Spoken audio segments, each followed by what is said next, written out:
Hi everybody, my name is Caden. I'm Jaden. I'm Eli.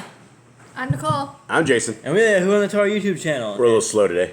We'll make it. Nicole is moving her chair around. Thanks, Kate. Go ahead and run this. It is a first day. It is the day we are going to work. Today is not the day you are going to worship the Creator, because you would be worshiping the God of the Sun, as that is called Sunday, when you go into the temple, into the church, into the thing with the giant, what's it called? The Crosses. The crosses and all the paganism on top of the church itself. You are pipes. going into basically a giant church of Satan is what you are going into when you go in on a Sunday and worship in that place. Yeah, in fact, you're actually disobeying Yah's commandments, because he says you're not supposed to bow down to any other Elohim. And your heart may feel like you are worshiping Yah.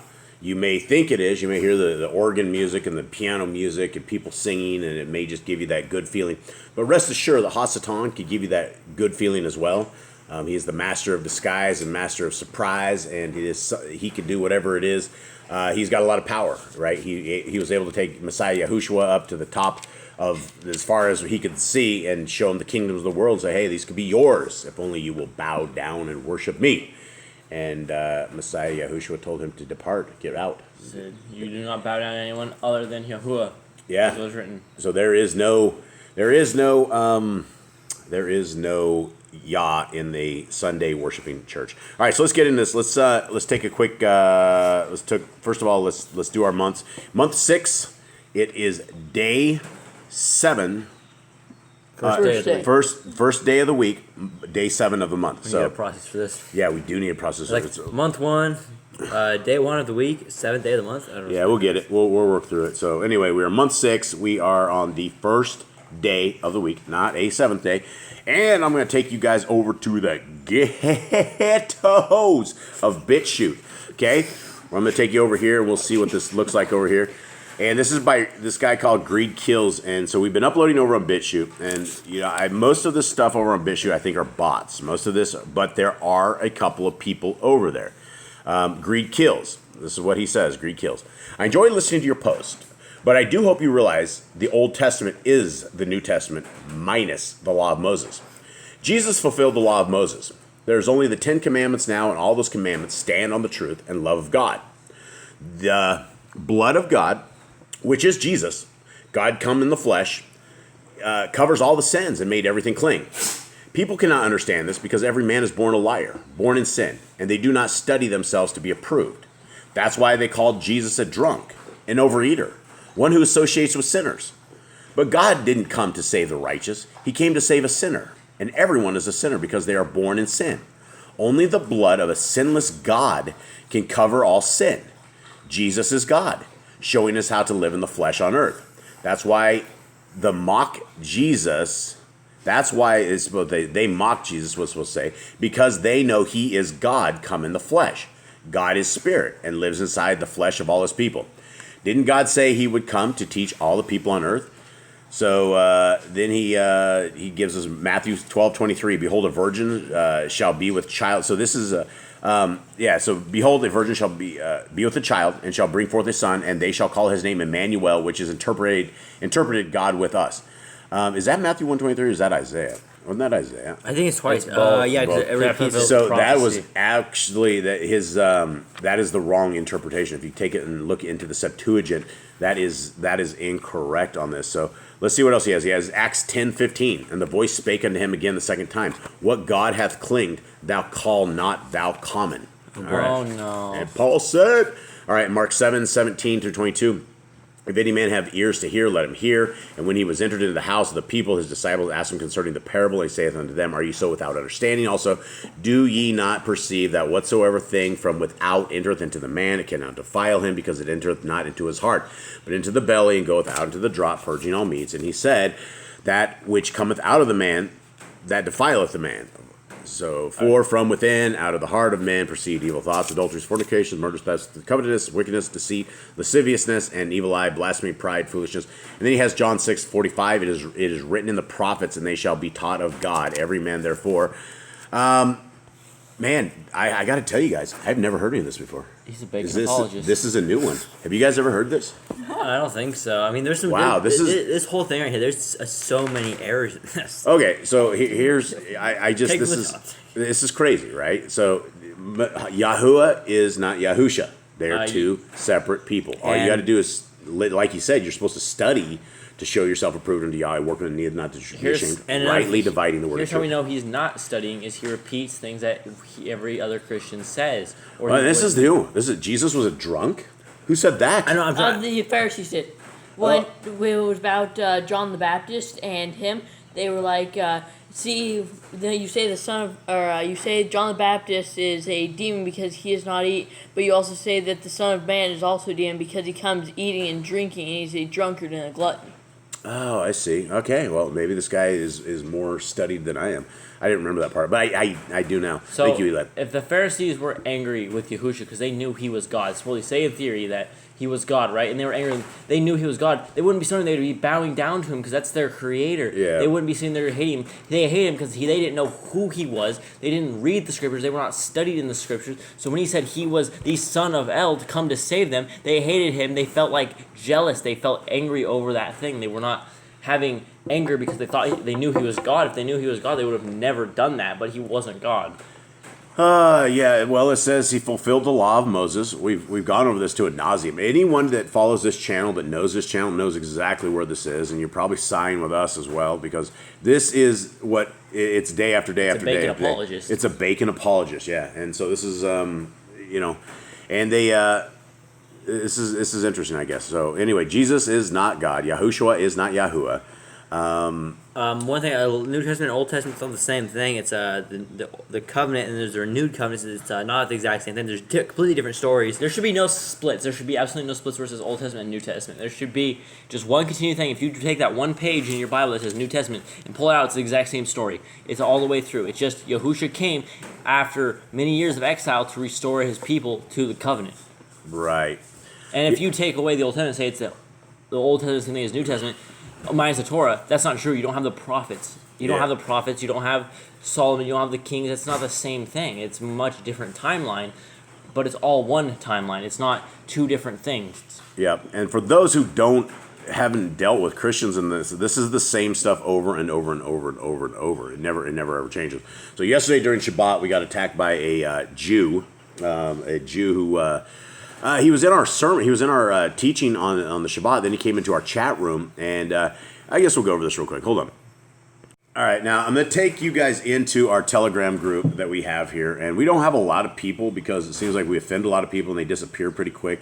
A lot of people come in with unbiblical ideas, and I mean, we try to be super nice, but this guy came in, and this is where it starts. I want to talk about this one right here. This was a brother that we have in there. His name is Wade. And we were talking about Shabbat, right? And this is what he says. It says we aren't to cook food on Shabbat or to make fire. So how do we heat up our food for Shabbat if we can't make any fire? Using the gas stove is some sort of lighting a fire. It also says we are not to do any work. What happens if there is only one breadwinner in the household and the person has to work on the Shabbat?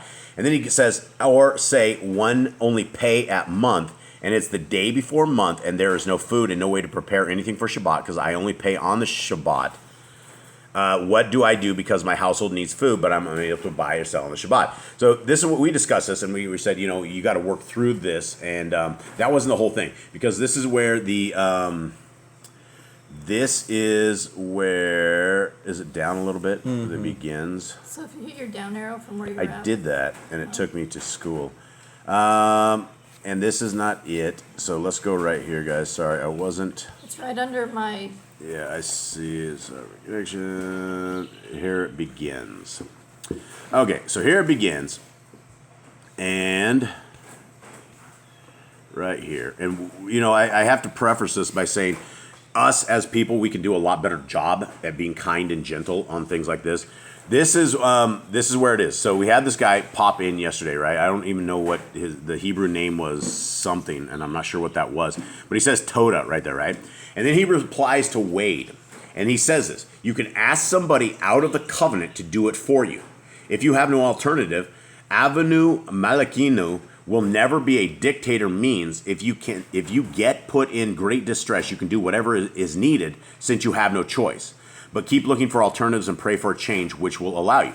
Okay, right out of the gate, this is straight Jewish, right? This is what the Jews believe. The Jews believe that they can hire the goyim, who are the people out of covenant, to flip their lights on, to do all sorts of stuff, where you don't need to hire people to flip lights on or anything of the sort, right? I mean, that is not considered work. And you're not, we've had Jews come in here that sit in darkness from sunset on Friday evening all day. They sit in darkness, and so this is not part of that. So when we are discussing this, we have to understand exactly what we are dealing with here. And we know this because we've talked to the rabbi. We've talked to Jews. We had a rabbi that tried to convert us one time. We were trying to convert him. He hates Messiah Yahusha.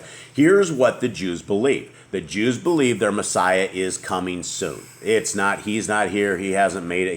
This is not it. So anything in the New Testament, this is what they don't do this. So this one is kind of weird. I go, that sounds Jewish, my friend. We are not supposed to work on Shabbat.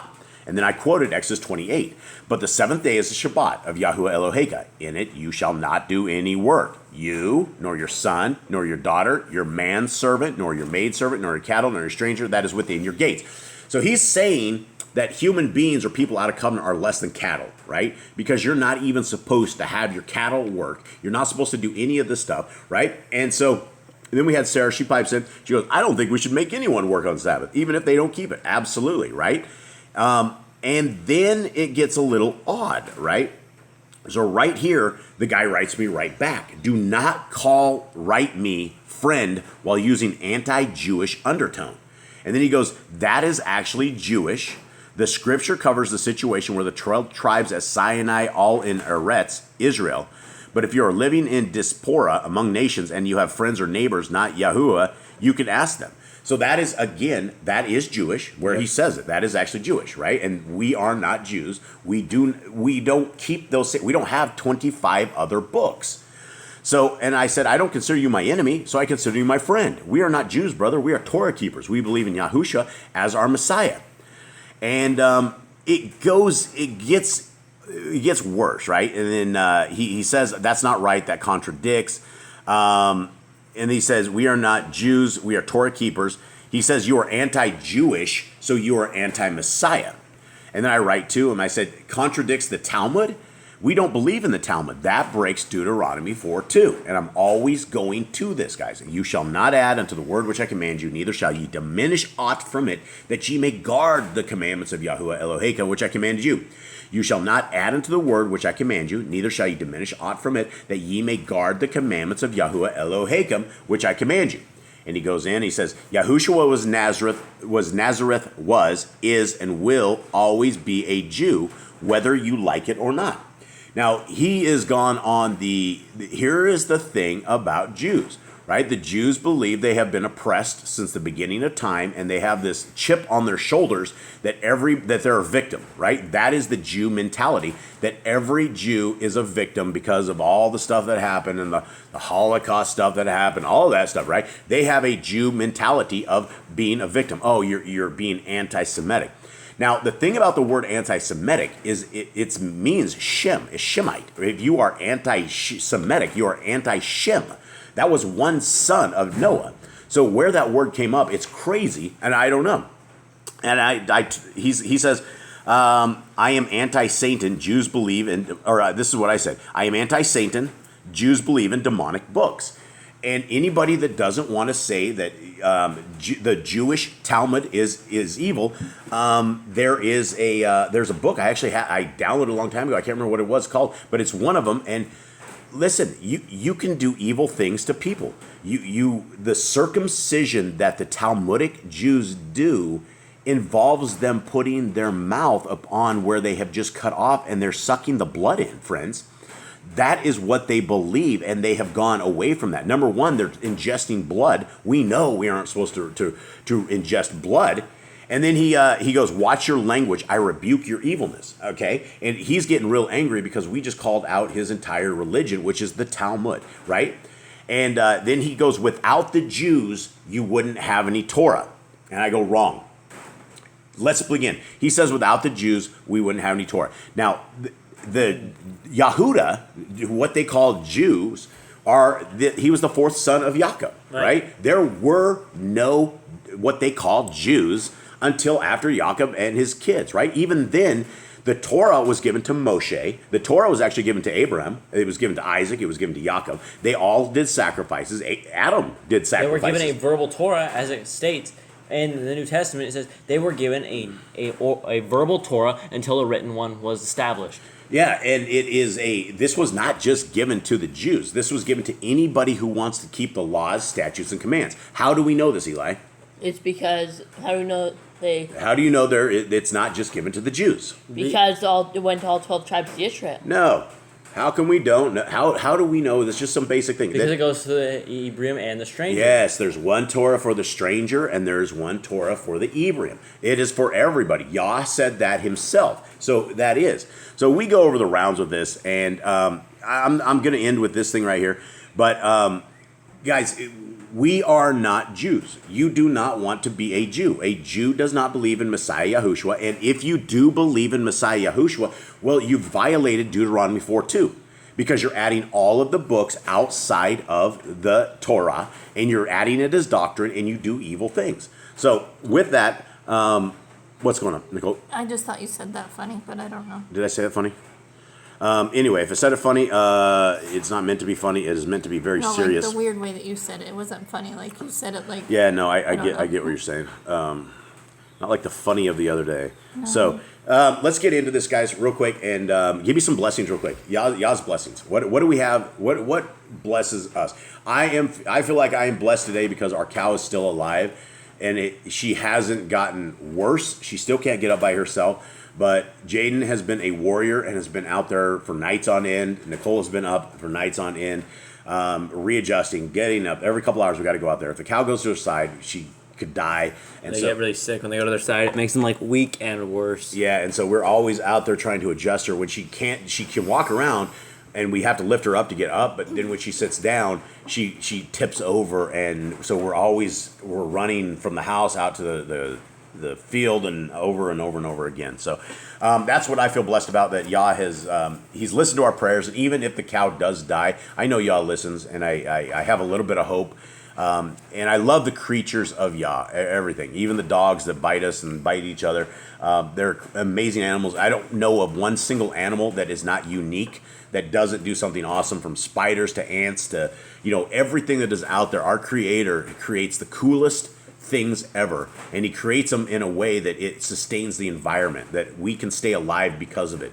As the trees die and the shrubs die, and it goes into the field, and it puts nutrients into the field, and animals will come and animals will go, and it puts back stuff into the ground.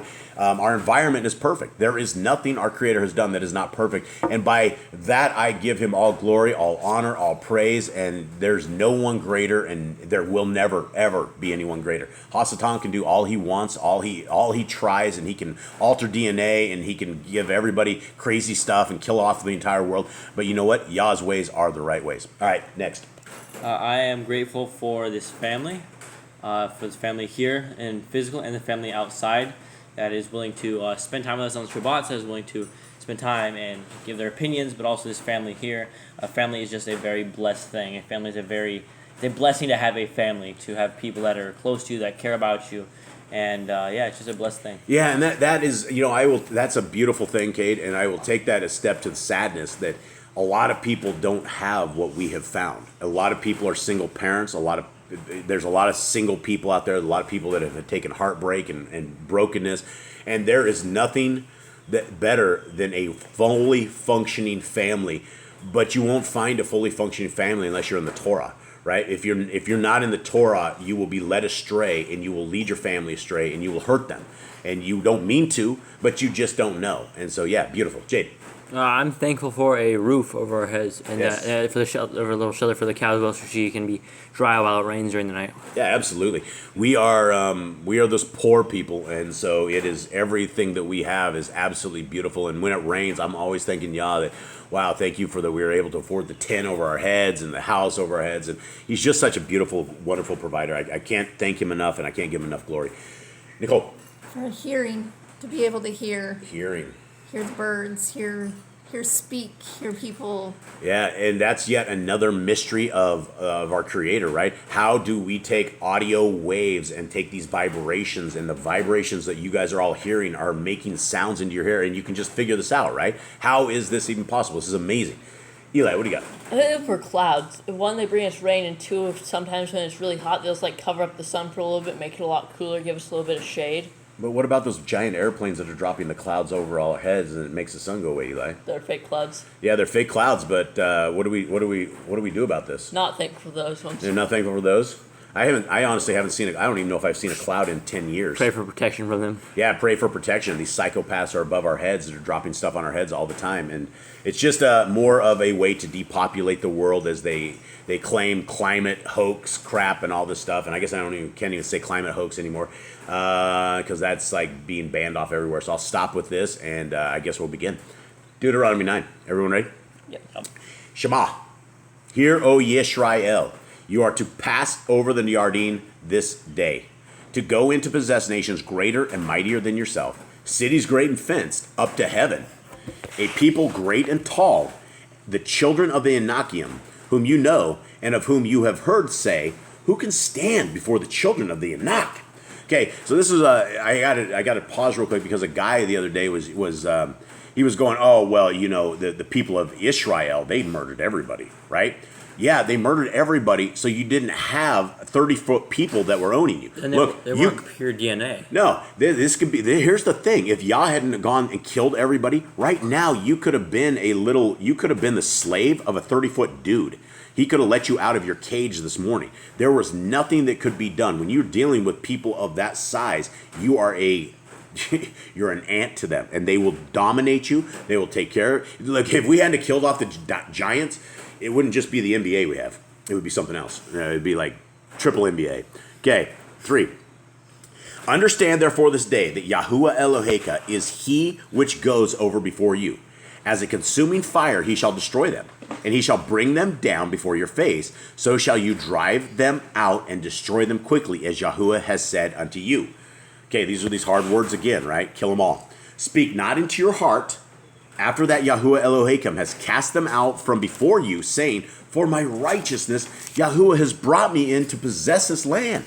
But for the wickedness of these nations, Yahuwah drives them out from before you. So that's a huge thing right here. Not because you're a good person, it's because they're super wicked. Yeah, don't get it in your heart that when Yah comes over, I mean, it's like when Yah is on your side and you're fighting alongside Yah, nothing can touch you. Nothing. Satan can try, the demons can try, they can do whatever, and they might hinder you, they may give you splinters, but they're not going to be effective when they're dealing against Yah. Verse 5, not for your righteousness or for the uprightness of your heart do you go to possess their land, but for the wickedness of these nations Yahuwah Eloheka drives them out from before you, and that he may perform the word which Yahuwah swore unto your fathers, Abram, Yitzchak, and Yaakov. Understand therefore that Yahuwah Eloheka gives you not this good land to possess it for your righteousness, for you are a stiff-necked people. Remember, and forget not, how you provoked Yahuwah to wrath in the wilderness. From the day that you did depart out of the land of Mitzrayim until you came unto this place, ye have been rebellious against Yahuwah. Also in Korev, ye provoked Yahuwah to wrath, so that Yahuwah was angry with you to have destroyed you. When I was gone up into the mount to receive the sapphire stones, even the sapphires of the covenant which Yahuwah cut with you, then I abode in the mount 40 days and 40 nights. I neither did eat bread nor drink water.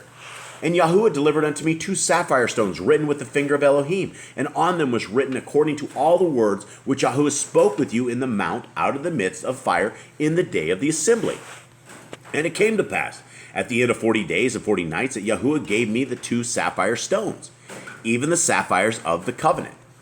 And Yahuwah said unto me, arise, get you down quickly from hence, for your people which you have brought forth out of Mitzrayim have corrupted themselves. They are quickly turned aside out of the way which I commanded them.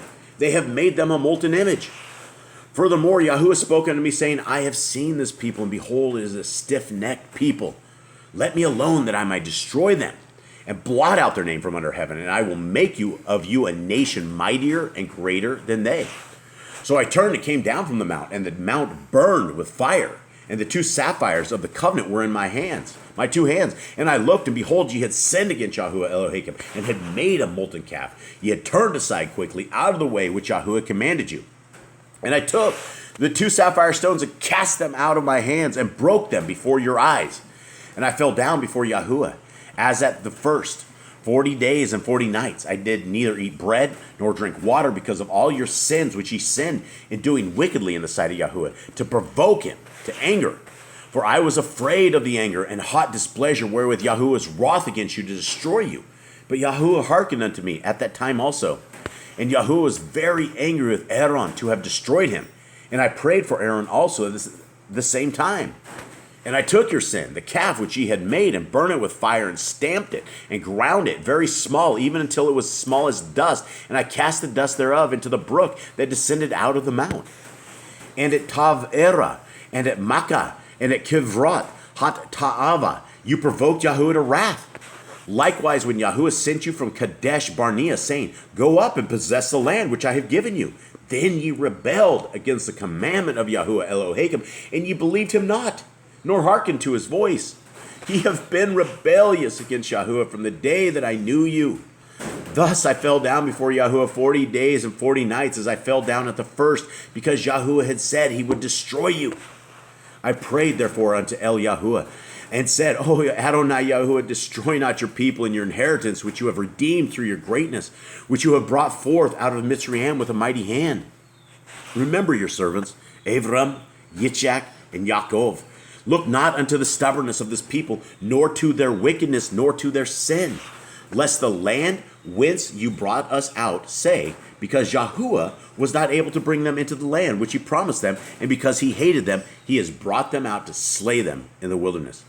Yet they are your people and your inheritance, which you brought out by your mighty power and by your stretched out arm. Yeah. So I don't think we got any commands. No commands. Yeah, I'm kind of surprised he didn't actually kick Moshe out of the land when he broke the commandment until he tossed his commands to the ground. Crazy, huh? But he did it for slapping a rock. Yeah, he's not just slapping a rock, not slapping the rock per se, but slapping it in front of all the people. Yeah, I Smacking mean, with but a he threw the stick. commands down in front of all the people, which was like, wow, that he broke the commands that Yah wrote for him. Yeah, it is crazy to see the heart, mind, and soul of Yah, how he operates, how he works, what upsets him, right? Simple little things like that, which I always go back to this. If Moshe was his made man, what are we? How much have we ticked Yah off? And, we need to live in repentance. We need to live in humbleness. We need to live, when we come up with sins that we remember from back in the days from living in Babylon, we must repent for those sins. And, I will say that, the eyes are the windows to the soul, and the stuff that I saw back in Babylon, I still see in my mind today. It never goes away. The only thing that I have done for you guys is preserved most of you that you have not seen the great evil, and you have not done this kind of stuff, because it never goes away. Same for those guys surfing pornography. You don't just surf pornography. It's not a one-time thing. It's in your mind forever. You never can undo the great evil that you're seeing, and it's evil. You should not be involved in this. You will be lustful against your wife. You will go seeking other women, right? If you look at a woman and you have adultery in your mind, you're an adulterer, right? If you look at her with lust, you are an adulterer. And so what are you doing? You're breaking your wedlock every time that you surf pornography, and you can never, ever undo it. You cannot undo it. I promise you guys that. So if you guys understand this, please stay away from the evil. Stay away from great evil that will hurt you. And I guess let's wrap this up. Anyone else have anything? Read your Bibles. We hope you guys have a great day or evening or wherever you're at. Yeah. Hope you're up on a great time. Hope your day is blessed. Hope everything your endeavors you do is blessed, and that we will see you guys tomorrow. Yeah, absolutely. So, shalom. Shalom. All right. Bye, everyone.